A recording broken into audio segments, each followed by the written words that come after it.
to Real Talk, Indiana's premier talk show on real estate investing, where we talk each week about investing your money right here in Central Indiana. The tips, tricks, do's, and don'ts, brought to you by CIREIA, Central Indiana's oldest and largest real estate investing association. Hello there. My name is Vicki Perry, and I'm the Executive Director of CIREIA. We have over 600 members, all active in or learning how to be active in real estate here in the Indiana market. This radio show is available on FM 95.9, AM 950, podcast on YouTube, and www.cireia.org. Join us each week as we talk about how you can make your money more active with better returns and help the community that you live in with real estate done the right way. Now, on with the show.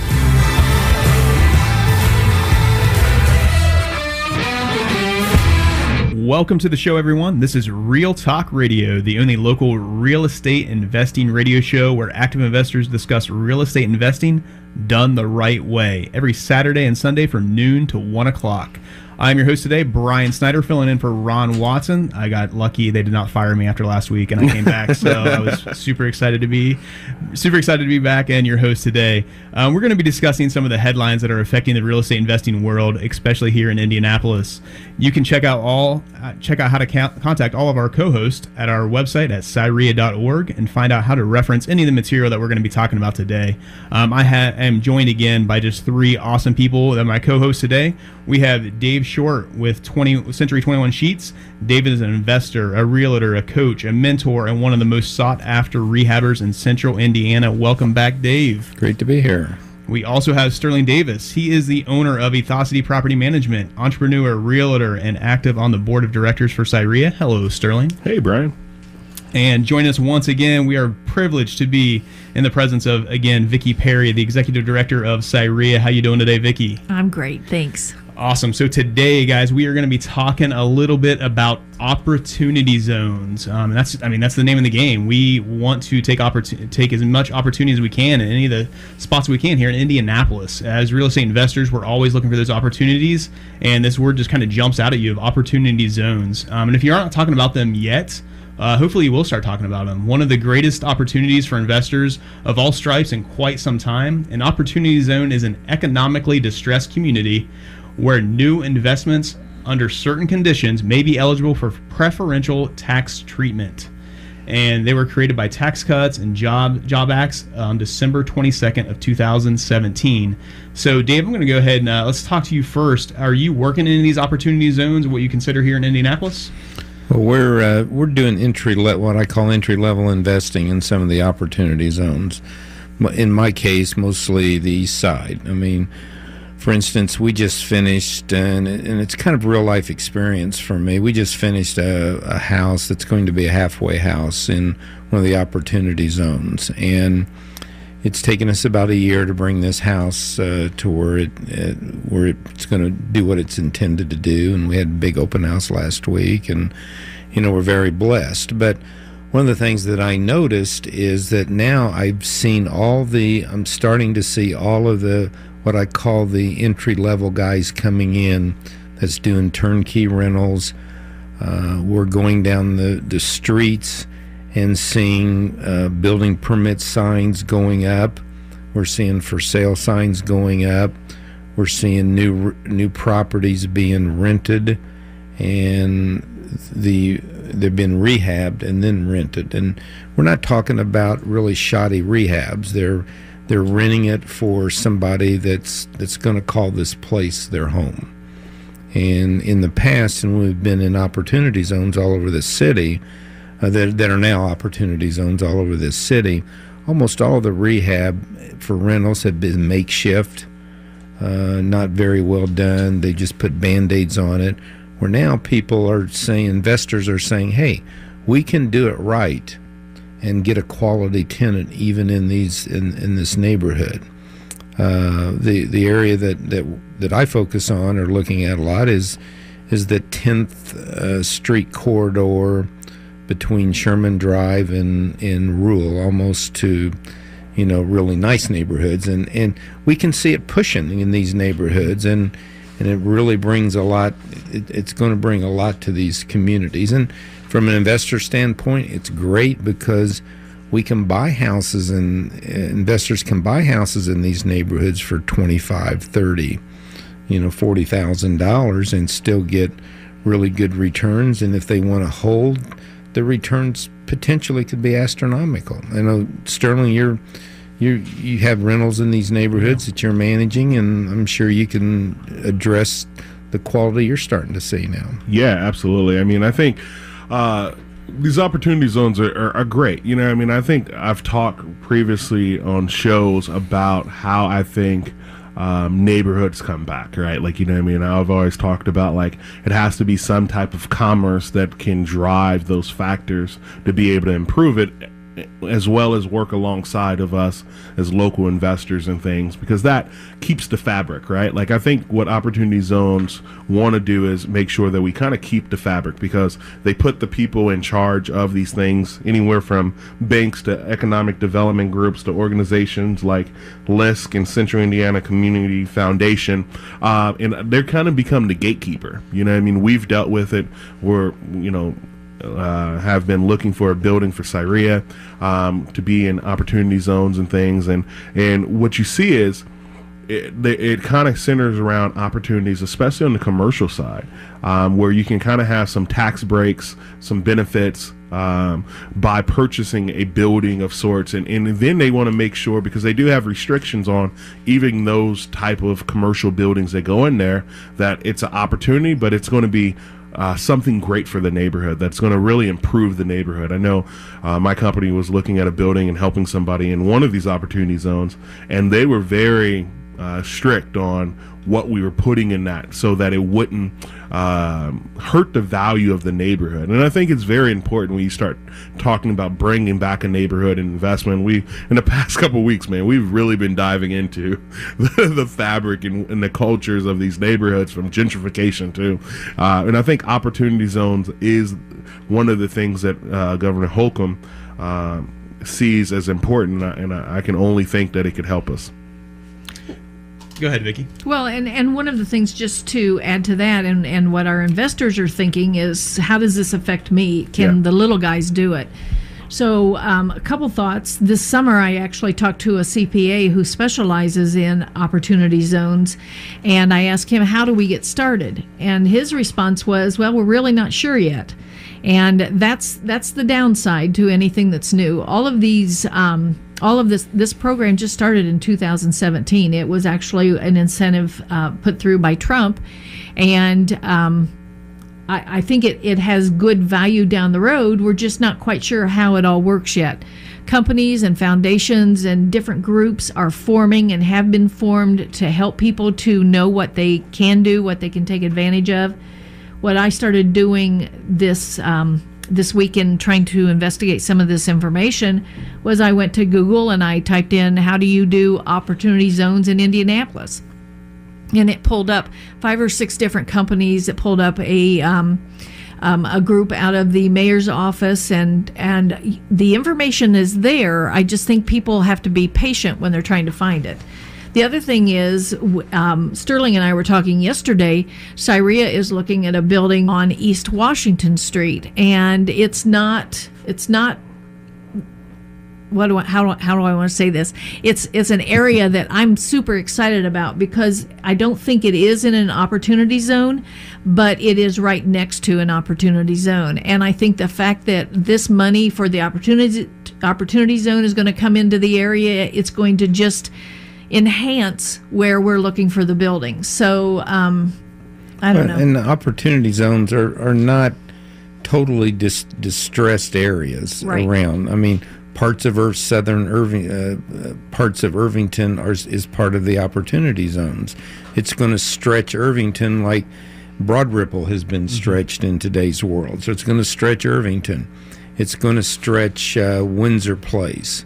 It's going to stretch some other things. And what really the investors, the long-term commercial type guys that come into our market, and they will take advantage of this and start to rehab properties, is that, one of the key notes to this, if you go in and hold something in the opportunity zone for 10 years, that you've invested in, rented in, taken care of, and you go and sell this after 10 years, then the capital gains tax for that property is waived. Right.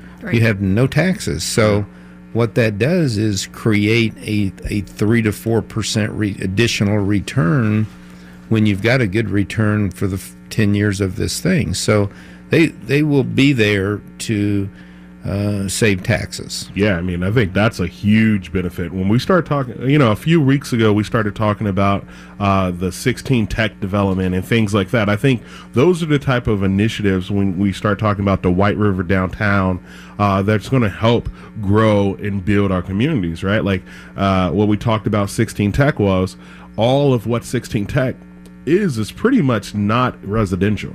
Like 16 tech is mostly businesses, and it has all these big businesses in there.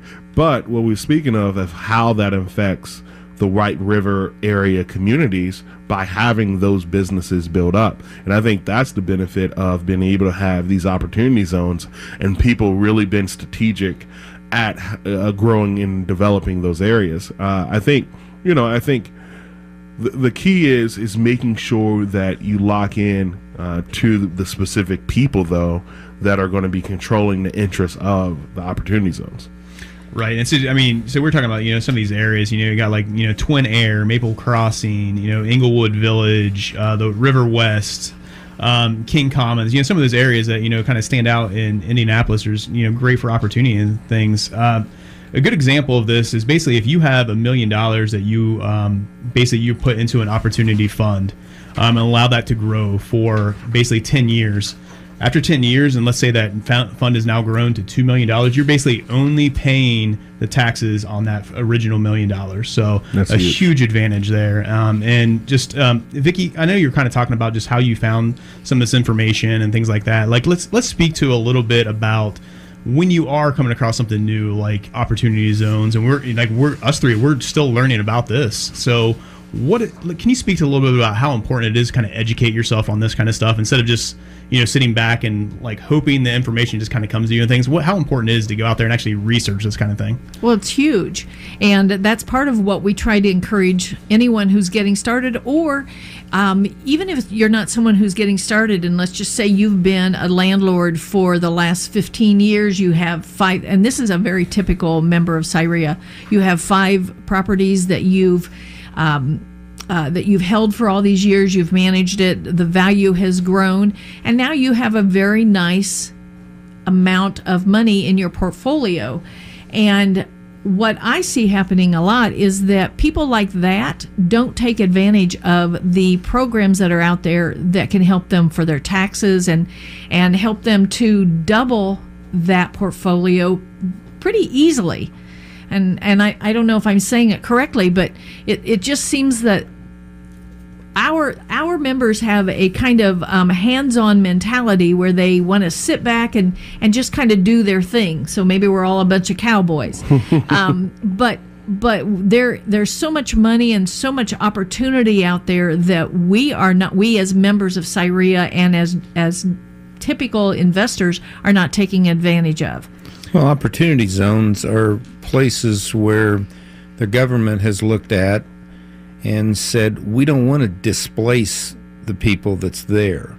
We want them to increase the abilities that they have within the means that they have.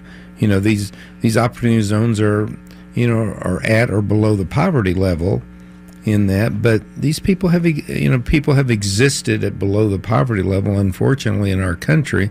So now this is a way of the government with private investors. None of this stuff works with the government doing it. Yeah. But they can throw money at good, solid investors that can help the government achieve their goals in the private sector, and we all benefit from it. And that's what an opportunity zone does in Indianapolis and other surrounding communities. Franklin, Indiana has opportunity zones. Franklin, Indiana is a great place to live.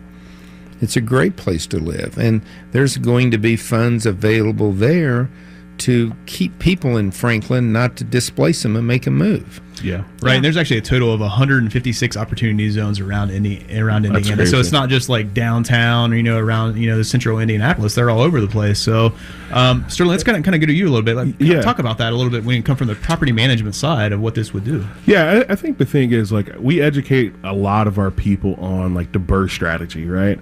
And with the opportunity zone, it's really what we talk about is like the tax break. It is really an incentive for the investor to reinvest their capital gains into these opportunity zones. And you kind of have like this strategy for like about 180 days. It's kind of like a 1031 exchange. So what it's doing is now when you're pulling out your capital gains and things like that, it opens up the opportunity that you can reinvest those gains into these communities, right? So that you're not pulling your dollars out of that community. And it's, if you think about that strategy in your head, you're like, man, that is really smart, because one, you're having your money work for you. And like I think one of my colleagues talked about, like, that $1 that you put in, it still is working for you for the value in what you put in. So as a property manager, that works for me as well, because not only are we keeping the property there and it's working for them, but they're also able to buy and hold other properties through the investment with their capital gains that they're reinvesting into the community. Well, investors don't want to go into neighborhoods where there's not local, where the people that live in the neighborhood don't have to leave to do their shopping. Yeah, good point. So if there's a new grocery store, and I'm guessing in these opportunity, new grocery stores will be huge. Will be huge. There's a lot of other investment going on with services to these communities that have been non-existent. And if you go down the 10th Street corridor that we talked about earlier, there's all kinds of services now available to the community, and these will be made more possible. They'll be enhanced by the opportunity zone money coming into it. The investors won't shy away. Yeah, think about it. Like, if I'm going to invest money, am I going to put it in a place where, not knocking, because I think each one has value, right? I think we understand that diversification of money is important. But just say, I need to put money somewhere, I can put it into a area that's going to have a tax credit or something like that, and it's going to allow my money to work. Because let's be real, some of these neighborhoods need a nudge. Like, they're not going to improve themselves by themselves. Like, we understand that we can flip houses, we can hold houses in these neighborhoods, and it's just going to stay the same thing, right? Like, the crime rate's going to stay the same. So it has to have something to nudge it. And this is an opportunity in itself, a play on words there, that can allow those neighborhoods to kind of just nudge, because now we have high net worth individuals putting their money back into this community, and hopefully it can help the growth of it. Yeah, speaking of that, that's just it. That's that nudge right there. It's called opportunity zones for a reason. It actually is a great opportunity. And actually, with 156 opportunity zones here in Indiana, Indiana has actually been ranked number 1 in the Midwest and 5th in the nation for best states to do business with these opportunity zones. And Vicki, I want to ask you: is there any opportunities for members of CIREIA to learn a little bit more about opportunity zones? Any upcoming meetings or anything like that? We actually we're changing the way we do classes for 2019 in expectation that it's going to be a banner year. And yes, every quarter we hold a different kind of informational meeting on the second Tuesday of the month. And we have a class scheduled for opportunity zones and other tax breaks. And I don't remember what month that is. I think it might be May. I don't remember. But yes, we do have a class scheduled. So awesome. Sorry, I didn't really mean to put you on the spot there, but I knew you would have a plan, so I was comfortable doing that. Dave, before we take a break here, do you have any just last thoughts before we head into this break about just opportunity zones and what it could even do for, maybe people that are in your industry? Well, the opportunity zones a lot of times are for big players, but anytime big players come in, little players have opportunities. Yeah, that's true. And so we're the little player that this is going to give us opportunities where now maybe we're not afraid to invest in a $25,000 or $30,000 house because we know there's a big, nice local shopping area being developed right across the street, because now we know people will come to our housing for convenience and this kind of thing. So these opportunity zones is for the little guys also. Yeah, that's so true. My last thought would be that this is a long-term play, and it's not the only play. Like, I think all of us do something different in investing. I don't know if this is I'm going to put all my money, this is just another opportunity that you can put your money and your capital gains so that it's a tax deferment. Well, the opportunity zones is a 10-year play by the government. Mm-hmm. Right. So it's if you want to hold at low cost, then opportunity zones is where you need to be. Yep. Because this money will continue to flow in for development for the next 10 years. So when it's a 10-year play by the government, it's almost a 20-year play by the by the investors that come in at year 8. They've still got their 10 years to recover. And one thing that I find so encouraging is that the money is strategized for areas that they see potential for. If you look at the corner of 38th and Illinois, I think the city has spent, $38 million or some number like that just in that area in the last 2 years? Yeah, that's Yeah, that's the Butler targeting, the south side of Butler targeted right there. Yeah, and that's part of the opportunity zone. So the people who are doing all this planning, they know what they're doing. It's just that we have to, as small investors, figure out how that makes it a good thing for us also. Awesome stuff, guys. Great information here, and we will have some more great information for you when we come back. We're going to take a short break. We have Dave, we have Sterling, we have Vicky, and I am Brian. We'll be right back after this break. Thanks.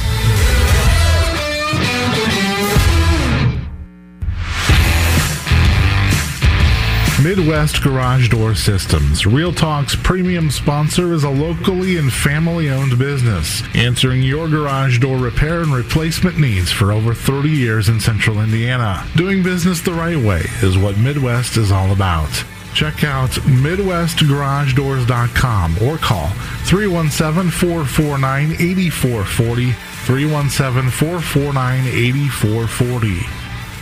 Are you looking for a new place for lunch or dinner, or a fun place to hold your next company party? Check out Trader's Mill Grill and Bar. Awesome, friendly staff, fabulous food made from scratch, full bar and daily drink specials. Make it an evening with more than 20 screens to get your favorite games, including Golden Tee. Also has 3 pool tables. You can find their menu and hours at tradermill.com. Check out Trader's Mill Grill and Bar located at 5650 West 86th Street, Indianapolis, Indiana. Do you have a house that you want to sell, but you don't want to fix it up before you sell it? Or you need the cash quickly? Or you just inherited Aunt Susie's house and don't know what to do with it? That's what Dave Short does. He buys houses so you can get on with your life. He pays cash, closes quickly, and buys in all central Indiana. For details, call Dave at 317-590-4499 or email Dave at bshort@c21sheets.com. That's spelled C21SCHEETZ.com. And welcome back to the show, everyone. So we have Dave, we have Sterling, we have Vicky, and I am Brian here today. And we have been talking about opportunity zones. We're going to kind of transition a little bit here and just talk about there are so many opportunities in the real estate investing world. That's one of my favorite things about it. No matter what you're doing, I feel like I'm learning about more and more just opportunities to whether to invest or just strategies and all those different kinds of things in this industry, which is fantastic. There's also opportunity for you no matter what age you are. We have, alongside CIREIA, we have people that are millennials, Gen X, Gen Z, baby boomers, a little bit of everything in the mix. So Vicky, let me throw it over to you. What are some opportunities that you see for just how we work together in CIREIA no matter what generation you come from? That was an excellent segue, Brian. So that's one of the really awesome things about CIREIA. We have just short of 800 members. And if I had to just guess, I would guess that half of them are 50 or over. But just think about that. That's 400 people who are under 50 who are interested in investing. And until 5 years ago, that probably would have only been maybe a handful of people under that age. So I guess the point I'm trying to make is that the market is changing, the ability that the younger people have to think on a bigger scale. When I was 25, I never would have even dreamed of getting into real estate investing. So I think that's a fascinating part of what's going on. at CIREIA, we have these subgroups that you've heard about, and we have people who are teaching them that range in age from, how old are you, Sterling? I'm 30. Okay, so he's the baby. Yeah. How old are you, Brian? I'm 38. Okay, so from 30 or 38 years old, these are just children who teach these classes all the way up to my age and Dave. Yeah, Dave's age. You know, so the amount of experience that Dave brings to the table, he blends that so beautifully and explains it in a way that the young people can really understand. I feel inadequate to be here at times. Like, Dave goes into something, I'm like, I wasn't even born then. No. And then the knowledge that comes with it, I mean, it's just so amazing. If you know anything about me, you know that diversity is a key to what I believe in, right? And I think that's why I love CIREIA, is the melting pot of ideas that comes with the diversity, you know? And I love doing this radio show because of it. I mean, we all have different backgrounds and expectations and standards, and well, our standards are the same, but like this, but it all comes together and we're able to bounce these ideas, and it's like, man, that's awesome. So I take a lot of their ideas and I put it to use. Well, I mean, that's one of the best things. I mean, I love what, you know, CIREIA does, and being a subgroup leader too. It's so cool to see. Like, I legitimately have like people that are 18 years old come into our subgroup, and being able to teach them the right way of kind of what wholesaling is and how to do it the right way. And I know it's just just an off branch of what CIREIA does. But also the thing of it is I have learned so much from them, because they are all about, you know, the new technology and those different things that are out there. So I'm somebody that just recently joined Facebook even in the last year. So I am way out of touch. So I may be like close to being that millennial, but I'm really way more like, you're my grandma. I'm really like a 50-year-old man maybe. But so Sterling, let's talk about that a little bit, of just how you've kind of seen just with, you know, the millennials and this new generation of Gen Z that's all about Instagram and stuff, how that's kind of helping, and just the advantages that brings to real estate investing. Yeah. So great question. I mean, as a millennial, I guess it's one of those things that there's perception and there's reality of what we really believe in, I think, right? Like, I think you could look at us and you'd be like, man, that generation is lazy. That generation is a certain perception in which we look at things. And ideally, what I like to say is we are innovative. And we don't like to be inside of a box. Like, you know what I mean? We grew up in a situation where nobody ever told us no. So we never knew that we couldn't do it. Like, you know what I mean? Like, and that's kind of who I am as a person in a couple sentences. Like, I was like, no, nobody ever really told me no. Like, why wouldn't I start a business? My parents like, go to college. I'm like, why would I go to college? That explains so much about you. Yeah, exactly. Like, I just didn't know that I will fail. Like, you know what I mean? It wasn't even in my thinking that I wouldn't go through with this, right? And that's how, like, I got into investing, and that's how I got into entrepreneurship. And then, but on the perception side, if you just look at us, like, we're always on our phone, we're always, communicating differently, because, I mean, for us, it's about what is the most efficient way, like, you know what I mean, without making sometimes us uncomfortable. So we do have some tendencies that we have to change and things like that that's uncomfortable, like human interaction. You know what I mean? That is different for us. But in itself, like, I think what has to happen is, and that's what happens in CIREIA, is we're able to communicate and listen to each other, because I don't think everything that we do is great, but I don't think everything my parents told me was great. And I think that's where I learn and grow, is like, no, like, technology is good, but I do have to have some personal interaction every once in a while. I do have to build relationships that are organic, other than behind a screen and within 50 characters long, right? Right. So, and Dave, I know you've been in the real estate world for 45 years, right? Yep. So, and I know that you are just, sought after rehabber, but you're also coaching so many of these people that are working on their own rehabs in their own world and helping them. So what have you maybe seen from where you kind of bring in that expertise level to helping these young guns in this industry? Well, and I think it has to go with identifying the flips and the type of flips that that we do in the marketplace. And it's like one of the articles that we read and we're talking a little bit about today is about the Gen X's. These are the people that's now turning 50, 51, 52. Well, they're so different from the millennials in that they make decisions, the millennials make decisions based on emotion. A Gen X person researches the heck out of what they do, where they buy, what they want to buy, what type of house that they want. Well, I have a couple of flips as a perfect example. I have a couple of flips out there today. We're struggling a little bit because these houses aren't perfect. And, I've never kind of had that problem that people make compromises. Gen X buyers, we're finding out, don't make a lot of compromises on what they want. So now when we're looking at flipping a house that my buyer, we profile almost every buyer that goes into any of our flips. So when we're profiling this Gen X person, and this is the house that they're going in, which is suburban, potentially built, 75 to 80, 1980. They're in established residential neighborhoods, not neighborhoods that a millennial might go into. We have to look at that house totally different than we look at the other house, because it's not going to be bought on emotion. It's going to be bought on practicality on it. And we see that where the Gen X house or the millennial house that we sell, they might look at the house one time and we have an offer on it. That Gen X buyer is beating that house to death and looking at it 3 times, 4 times before they finally make the decision.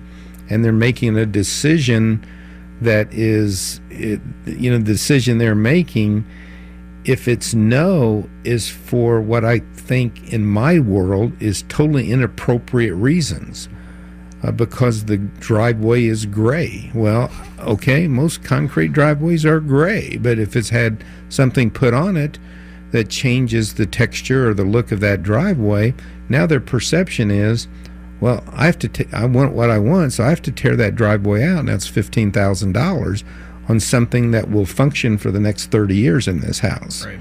But yet we get that a lot with our Gen X flips. Well, I think what I find interesting is I think millennials get the blame for like the slowdown in home buying for a lot of it. But then just hearing you say that, I'm like, they don't. No, they don't. Yeah, like, stick it to them, Dave. Well, and then you have the Gen Zs, and New York Post had a story recently that, and they do call them the Instagram generation. And remember, these are the people who are born after 1995. 83% of them plan to buy a house in the next 5 years. That's a lot of people. Yep. Yeah, definitely. And that's kind of looking, talking on this. Some of the just the bigger markets that have the lowest average homeowner rate. We're talking about like Provo, Utah, Salt Lake City, Des Moines, Iowa, Austin, Texas, Omaha, Nebraska, Minneapolis. Some of the areas with the highest average homeowner age are a lot of places in Florida, Pennsylvania, New York. Indiana kind of falls right there in the middle. So we're dealing with young people buying homes. We're dealing with older people buying homes. A little bit of everything. And when we come back from this break, we're going to kind of get into that a little bit more with Sterling, just about what he sees from people that are buying turnkey properties or want to get into that property management from no matter what age they are. So stick with us when we come back from this break. We got Dave, we got Sterling and Vicky, and I'm Brian, and we'll be right back shortly. Thanks.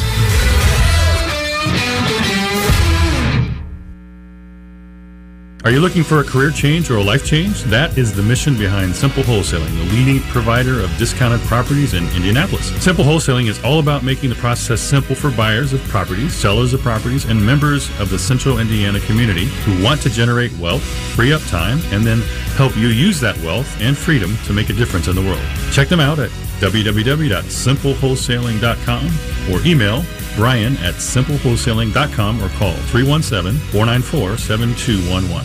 Is this you? You've heard about landlording and you love the idea of a steady stream of income from real estate, but you're concerned about tackling the 2 a.m. calls and worrying about renters who don't pay their rent on time? That's where the pros at Ethosity Property Management take the hassle out of investing for you. They handle the toilets and tenants for over 300 local rentals and are happy to help you with yours. Call Sterling at 888-212-3764 or check out www.ethosity, that's ETHOSITYPM.com. Are you wanting to get started investing but don't know what to do first?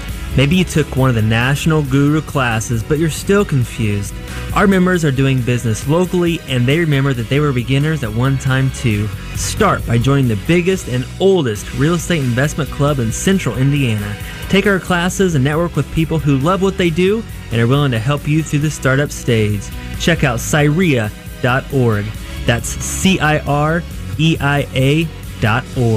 And welcome back. Thank you for joining us today. Today we are talking all about opportunities, whether it's opportunity zone, having opportunity no matter what age you are, investing in real estate. And we kind of talked before the break. We were talking about Indianapolis necessarily doesn't fall in the top 10 of lowest average home buyer or average age for home buyers or the oldest average age for home buyers. It kind of falls right there in the middle. So no matter what type of investing you are doing and dealing with your clients and investors, you are dealing with young people, older people, people my age right there in the middle, no matter what it may be. But Sterling, I wanted to talk to you about where you see it from the property management side of when you're looking at who you are managing properties for. Is there a basic avatar of who they are, or are they just all across the board? Yeah. I think similar to what CIREIA is, I think we do see a higher percentage of people being older than 50 plus, just because of the income level in which they're doing it. But it is something that we have started looking into.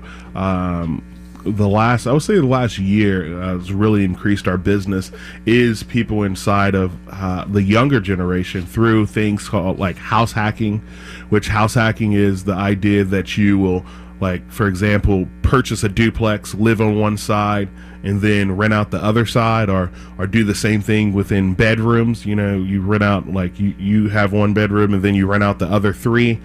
So those things have increased our seeing of young generation, and because especially in terms of not only age, but I think it's a certain education level. Like, I think people that have like bachelor's degrees seem like to be more the people, educated people are more investing than non-educated people, which, I mean, I think that can go into, if you have a degree, you have more income level probably than somebody else than somebody that's not having a degree. So we're kind of seeing the younger generations getting into it, but I kind of tell people, and we teach a class on this, how to get into it without going fully. And I think a part of house hacking is as well as like buying your first time home, but with the idea of that you're not going to live in it for 20 years like our parents did. You're going to live in it for 5 years. As your life changes, you can move up and improve your lifestyle. Like, there's neighborhoods that they call them stair-stepper neighborhoods, right? Like, you buy it in a neighborhood for $100,000. It's going to be this transition period. It's probably not big enough for your whole entire family once you start having kids. But when you move and leave, now it's a great rental opportunity for you. And then you can buy that house and leverage your asset moving down the road. It seemed like the best plan of action so far. Yeah, definitely. I think we definitely see kind of from that Gen X, that generation right there. They have the Gen Z, their children are in Gen Z. So they are now teaching them to invest and teaching them. I have a ton of clients that are people that reach out to me that, basically like, hey, I have, 10 rental properties. My son just graduated high school or college, whatever it may be, and I want to help him find his first rental property. And like right away, they're starting to in on that, which I think is just fantastic up to about maybe 2 years ago, I had no idea about any of this even existed and stuff. So it's really cool to see this transition happen and kind of pass down the education, like you were saying. Yeah, I mean, because you pass down wealth. Go ahead, Vicki. Well, and that's one of the trends we're starting to see at CIREIA. We probably have a dozen, maybe a few more than that, parents who bring their older kids with them to the meetings, and every time there's a special seminar, they bring that 19 or 20-year-old. We have a couple college kids that went to IUPUI, and the one who's a member, and he got approved to enroll for, I think, to become an attorney. I don't remember, but he decided to take that money he'd been saving and invest houses, and I think they've now done 4 or 5 flips. And the younger kids are starting to see that the value is there, and it's long-term value. Well, I love them because they're fearless. Yeah. when they come into the investing side of it. You know, we've got two people that went through our mentoring class, and their first flip was $400,000, and I said, "Have you guys lost your mind?" Yeah. And they just going forward just with blinders on. Yeah. So I mean, we don't know that we could fail, like in what that what the consequences could be, like, you know what I mean? And that just seems like it could be greater. Like, that's how I learned. Like, I was like, oh, I failed at that business, I'll start over and do it again. Well, when we were your age, we were fearless too, weren't we, Dave? That's a good point. Yeah. Yeah, that's a good point. Yeah. That's when like dinosaurs were like roaming around. Oh my God, look at that. Yeah. Sterling, I want to ask you this question. So when you talk about that like fearlessness that you had and that like not hearing no and stuff, how much did that play a role in where, because I really respect you and just how you were able to develop this business and just you're still continuing to grow it. Yeah. So how can you kind of talk us through that transition of how you got to like kind of where you are? Yeah. I mean, I think if I just say that it just kind of happened through osmosis, that'd be a lie, right? Like, I think I came from good parents that was educated real estate brokers themselves. My mom loved and still loves like foreclosures, and she used to take us through these houses and be like, don't touch the walls. So I was able to be exposed to entrepreneurship on a different level. Like, I mean, some people say my dad was probably the best businessman. He was a preacher, right? Like, you know what I mean? He was selling people every Sunday. But like, you know, so I mean, I think just seeing like even him as a preacher, how you have to be able to speak to everyone, being able to build relationships, is just really important. So that's the same thing that we talk about every week, right? Is that relationship and the building of it. I think business is just being just a vehicle in which that we are able to utilize these transferable skills. Yeah, definitely. And I know kind of one of my tips a few episodes ago, and I think it's just super important, is that no matter where you are in your real estate investing career, whether you're a newbie or whatever you are, you know, a seasoned veteran, whatever, it's so important to have that person that has is basically ahead of you, that has done it for a while, to learn from them and grow from them and stuff. And it's also just equally important to have that person behind you that is looking to learn a little bit more and looking to do. And it's just part of us giving back to this real estate investing community to help people do it the right way. Vicki, before we jump into, I know we're kind of rolling along here, but I want to make sure that I give you an opportunity to talk about the in-state REIA that's coming up here. It's this coming week now. So it is Friday night is the VIP dinner. We have Eddie Wilson with Think Realty, and he is our keynote speaker. He's going to talk about his predictions for the real estate industry for the next couple years. And then all day Saturday we have 5 speakers plus a full panel. It's going to be a full day. And people who know me know that I am passionate about the public relations, not public relations, but public perception that people have of our industry. The media likes to cover the slumlords and the bad things that happen, as they do in most industries, but we don't get credit for all the wonderful things that we bring to a community. And we talk a lot about that at the conference.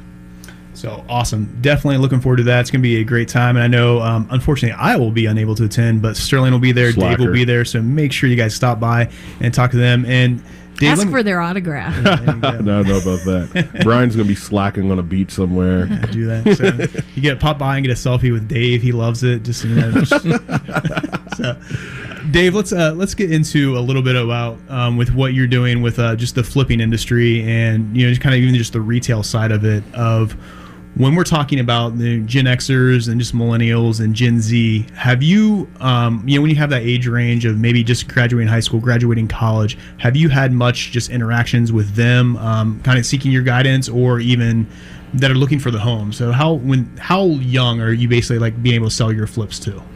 Well, we're there again. We target certain areas, and you know, our big targets right now that we really like is areas that we're attracting the 24 to 35 year old buyers. I don't mean to put you on the spot. Can you talk to a little about what are those areas that you kind of see that younger buyer hitting in? Well, we still see it a little bit in Fountain Square. It's moving a little bit away from that area. We're starting to see it in some of the opportunity zones like the Windsor Place. My big focus right now, in the area that I really like, and it's a tough area to flip in, is Irvington. So, Irvington is one of the areas that we're really, we really, really like. I was raised there. That's why I like it. Gotcha. Sterling. Yeah, no, I just had a question, because you're talking about those generations that you're targeting those houses. Have you found that you have to do other things other than placing on for retail sale to market to them, like Instagram, Facebook? Have you found that you had to do any of those craziness? You get radio, so you can't see my uncomfortableness here. My son does a lot of marketing for us at Century 21 Sheets, and he markets very extensively through Facebook and some of the other avenues. And that's why I hire a professional realtor to sell my flips, is because, I'm still at the age, I'm not sure this internet thing's going to work at all. So, I have to turn it to somebody over that's pretty convinced it's a way to do business. So, Sterling, how about you then? How are you guys when you're trying to find somebody to rent a property? What are avenues that you are using to put those out there? Yeah, so we definitely use social media just because it's at our disposal. But honestly, the old school way still works so well in the market that we're in. But we still have stuff that, like the self-guided tour system, that goes out and people have it on their phone, and now they just drive through the neighborhood looking for houses that they can view without an agent. So that is definitely something that has increased our occupancy and shortened our vacancy time. And then Instagram and stuff like that doesn't hurt. So very nice. All right, we're going to take a short break here. When we come back from the break, though, these guys are going to give you their contact information and some tips going into for the first tip of the year for 2019. So thanks. Insurance companies say they're going to be there for you when life happens, but the truth is things can get pretty complicated fast when it comes to a personal injury accident. The steps you take after an unexpected crash are crucial. You need help every step of the way. Hey Andy, this is Dave Ramsey. I've been talking about the Randy Sevenish difference for several years now. For 34 years, Randy has helped thousands of people through their worst circumstances. Randy stands as a shield in between you and the insurance company. So even if you've started conversations with the insurance company after an injury accident, talk to Randy Sevenish to make sure you're not leaving money on the table. If you or someone you know has an injury accident, whether you're a pedestrian, passenger, driver, or rider, talk to Randy Sevenish first. Call 317-636-7777 for a no-obligation consultation. Sevenish Law, fierce protectors of the injured. 317-636-7777 or SevenishLaw.com. Are you looking for advice on how to get started making money in real estate? Join us at the CIREIA Real Estate Conference on January 12th here in Indy. With 5 national speakers plus a panel of regional experts, it's an all-day educational event. One price with no upselling. Go to Indiana State REIA, that's REIA.org, or call 317-670-8491. 670-8491. And welcome back to the show. Today we are talking all about opportunities, and right now you have the opportunity to learn a little bit more about our co-host here today.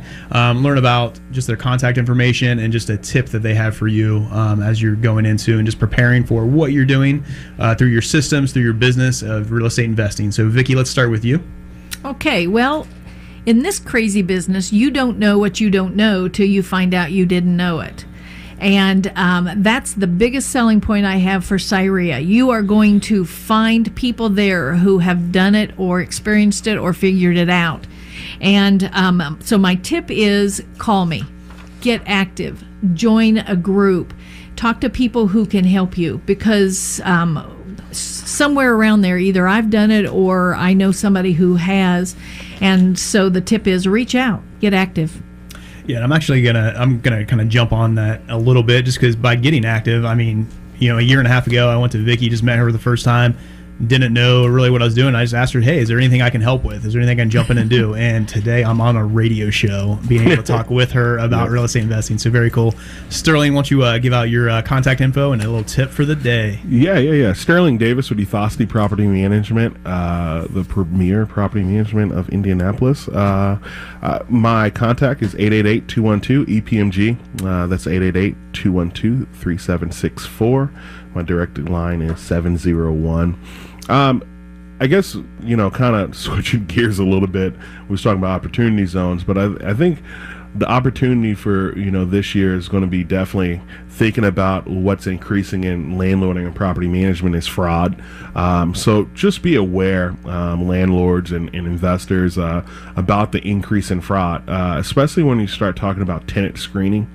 I think that's why it's important to run background checks through like TransUnion and things like that, because you can't change your criminal background unless they're not giving you the right social or something like that. So, and then after you run theirs, ask for like government documents when it comes down to ID and social, so that you can verify those things, because that's the dagger right now. We have so much fraud going on in our industry, and it's making people so indecisive. They're like, every day I try to rent out one, and they're like, is this a scam? Is this a scam? I'm like, no, it's not a scam. Come to my office to pick up the keys to know that I'm real. So I think that's the key, is to watch out for these scams by asking for more information.